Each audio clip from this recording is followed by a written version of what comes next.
like dan subscribe dulu ya.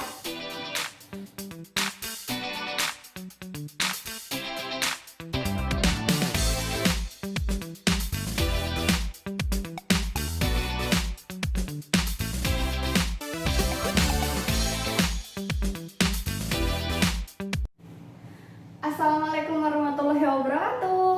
Gimana kabarnya hari ini, Math People? Semoga baik-baik aja ya.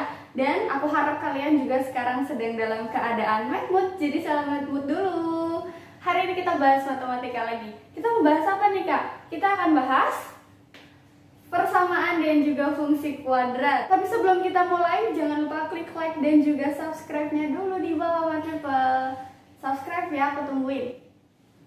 Di sini kalau misalnya kalian dengar kata-kata fungsi kuadrat, ingat-ingat aja bahwa bentuknya itu adalah kayak gini nih.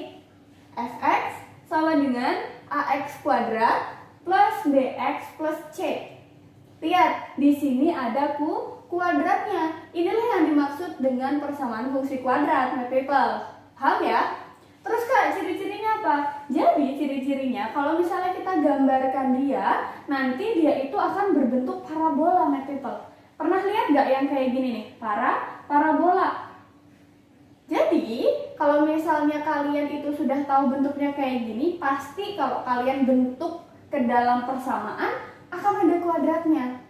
Gitu ya. Selanjutnya Kak, apalagi cirinya? Cirinya itu dia mempunyai nilai optimum atau titik puncaknya.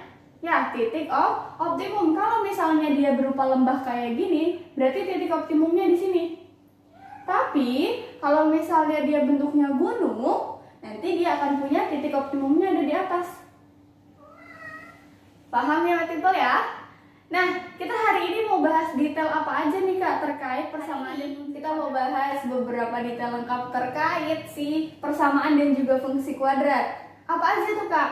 Yang pertama udah pasti persamaan kuadratnya, ya nggak? Apa aja Kak metodenya? Ada pemfaktoran, terus melengkapi kuadrat sempurna. Habis itu ada rumus kuadratik atau namanya nanti rumus ABC. Jadi kita akan bahas detailnya nanti. Selanjutnya Kak, kita bahas grafik fungsi kuadrat. Grafiknya, setelah kalian menentukan fungsinya, kalian juga harus bisa gambar kayak gini. Buat kalian yang jago gambar, kalian nggak jago kalau belum bisa gambar ini dari fungsi persamaannya tadi ya. Selanjutnya, sumbu simetri dan juga nilai optimumnya. Udah kakak singgung tadi bahwa dia punya titik optimum. Kita harus bisa mencari atau mendapatkan nilainya. Selanjutnya yang terakhir, udah pasti kita harus bisa menentukan fungsi kuadratnya. Kalau misalnya dikasih grafiknya, terus kita disuruh nentuin persamaannya. Kurang lebih gitu ya. Oke, kita masuk ke pemfaktoran, my people.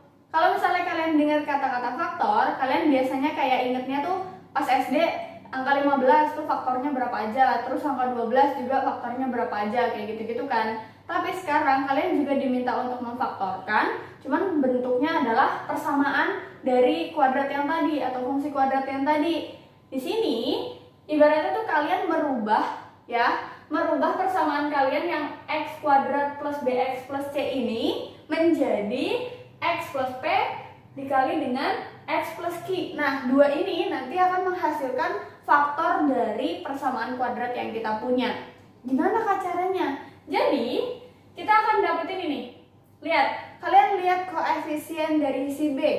Koefisien B itu di mana? Di sini. Kok di sini dipecah Kak jadi penjumlahan? Iya. Jadi kalian harus bisa menemukan dua bilangan, anggaplah bilangannya P sama Q. Kalau misalnya kalian jumlahkan, itu akan menghasilkan si B. Terus kalau kalian kalikan, itu akan menghasilkan si C. Jadi kalian harus bisa menemukan P sama Q yang kalau dijumlahin itu jadi B, kalau dikalikan jadi si C. Lihat, kita punya B di sini. Kan kita tadi udah bilang bahwa faktornya itu adalah P sama Q kan? Berarti P di sini, Q di sini. Kalau kalian jumlahkan ini akan jadi si B. Kemudian P sama Q kalau kalian isikan di sini, itu di sini perkalian akan jadi si C. Udah kebayang ya? Sedikit lah ada gambaran lah. Nah, tapi aku mau kasih tahu dulu nih. Itu untuk yang langsung x kuadrat atau dia itu nggak ada koefisien dari si x kuadrat. Kalau misalnya dia punya koefisien, kalian harus merubah dulu ke dalam bentuk ini, setelah itu baru bisa difaktorin. Kita langsung ke contoh soal aja biar kalian paham ya. Aku pilih yang atas deh. Nanti yang dua bawahnya ini tugas kalian untuk mengerjakan, habis itu komen di bawah jawabannya faktornya berapa aja. Kita punya siapa? X kuadrat plus 5x plus 6 sama dengan 0. Ini tanda ya, bukan min ya. Tanda gitu loh. Nah, di sini siapa B-nya dan siapa C-nya? Udah pasti tahu ya. B-nya adalah 5, C-nya adalah 6. Berarti kakak akan punya berapa nih bilangan? Kalau ditambahin hasilnya itu 5, si B. Terus bilangan yang tadi kalau kakak kaliin hasilnya itu adalah si C. Siapa C-nya? 6. Si C ya. Berapa kira-kira? Kalau kakak sudah tahu berapa? 2 sama 3. 2 sama 3. 2 kalau ditambah 3 hasilnya berapa?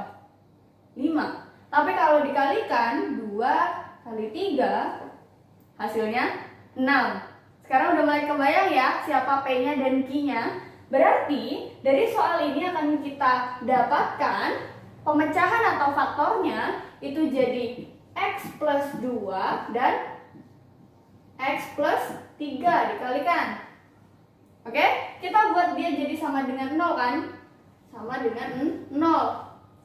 Berarti kita akan dapat faktornya X sama dengan min 2 dan X sama dengan min 3. Loh kak, kok jadi min? Iya, sekarang lihat nih. Kakak punya X plus 2 sama dengan 0. Plus 2-nya kalau pindah ke belakang jadi min 2. Si 3-nya juga sama. Kalau kita punya X plus 3 sama dengan 0. Plus 3-nya pindah ruas ke belakang, X-nya jadi sama dengan min 3. Paham ya? Kalian tahu gak sih guys, aku kalau habis bikin video semua tanganku tuh kayak hitam, terus muka aku suka cemong-cemong gitu. Jadi kalian belajar yang bener ya, semoga kalian paham.